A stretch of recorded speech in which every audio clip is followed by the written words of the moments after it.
I did want to spend some time with you, having you translate for us and then put your experience and your knowledge in with it on what philosophy, what we can learn from it. It's not something we've actually talked about on the show a lot, which is surprising, and it was a gap, and that's why I wanted to have you on.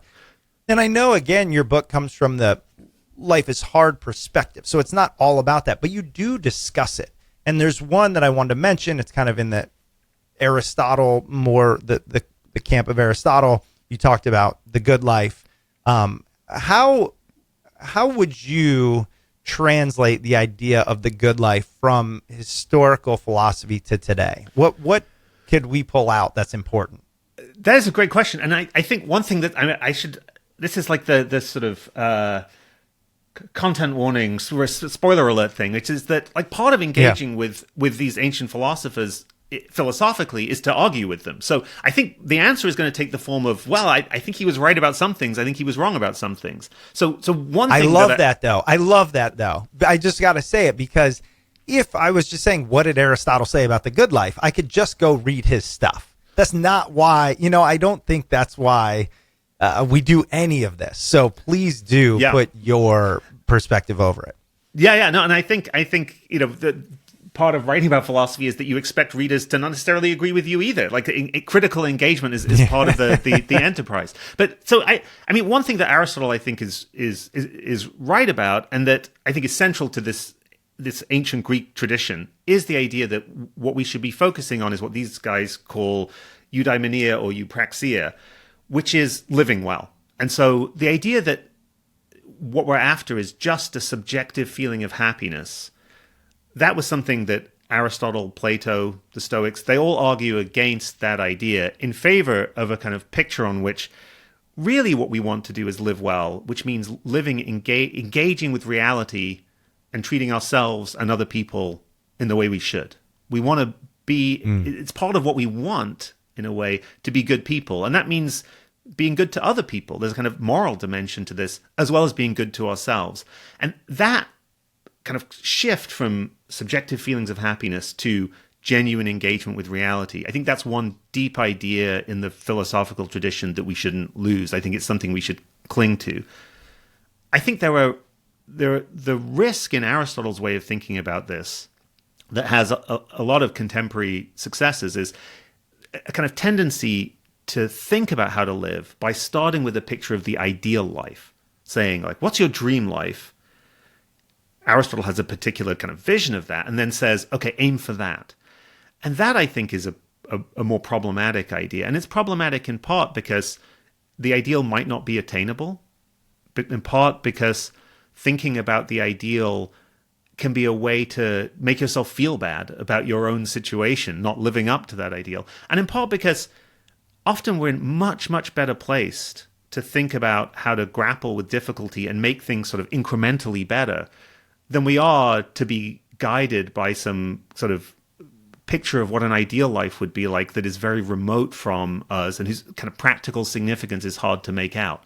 So that's something that that kind of tendency in philosophy, you see in political philosophy too, where people say, I'm a political philosopher, here's my vision of utopia. And the thought is, okay, but it's so distant from political reality now. What's the use of that? There's a kind of analogous mistake you can make in kind of thinking about your own life of just starting with something too idealized. That's something that Aristotle tends to do that I think we should try to get away from.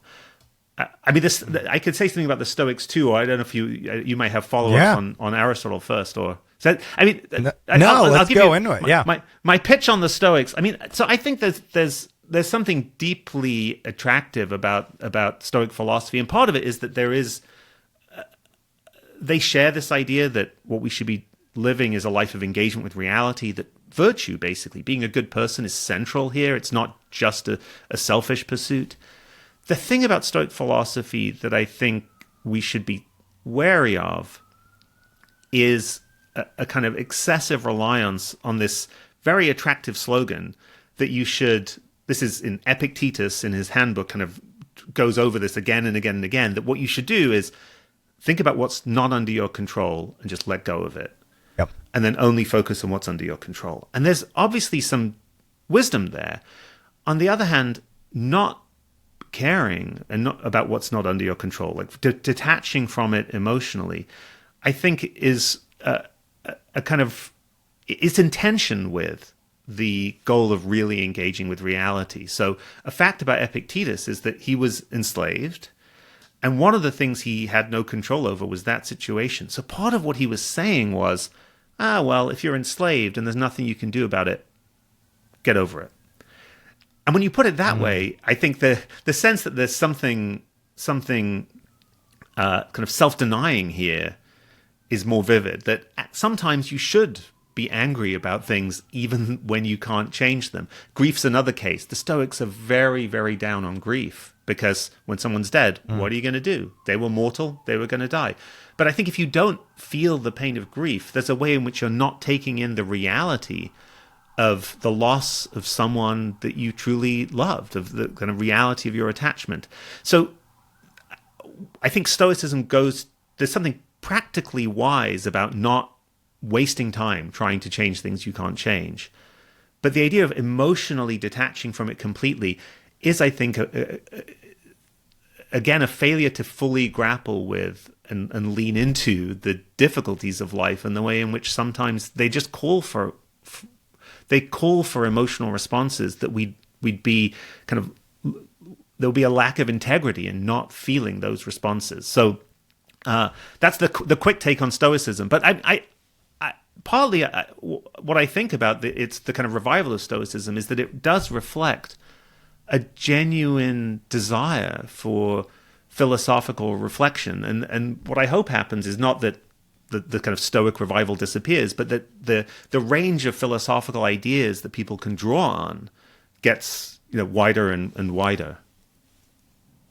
I'm so glad you brought this up. This idea of what do I do with things out of my control is something that has been top of mind for me for a couple years.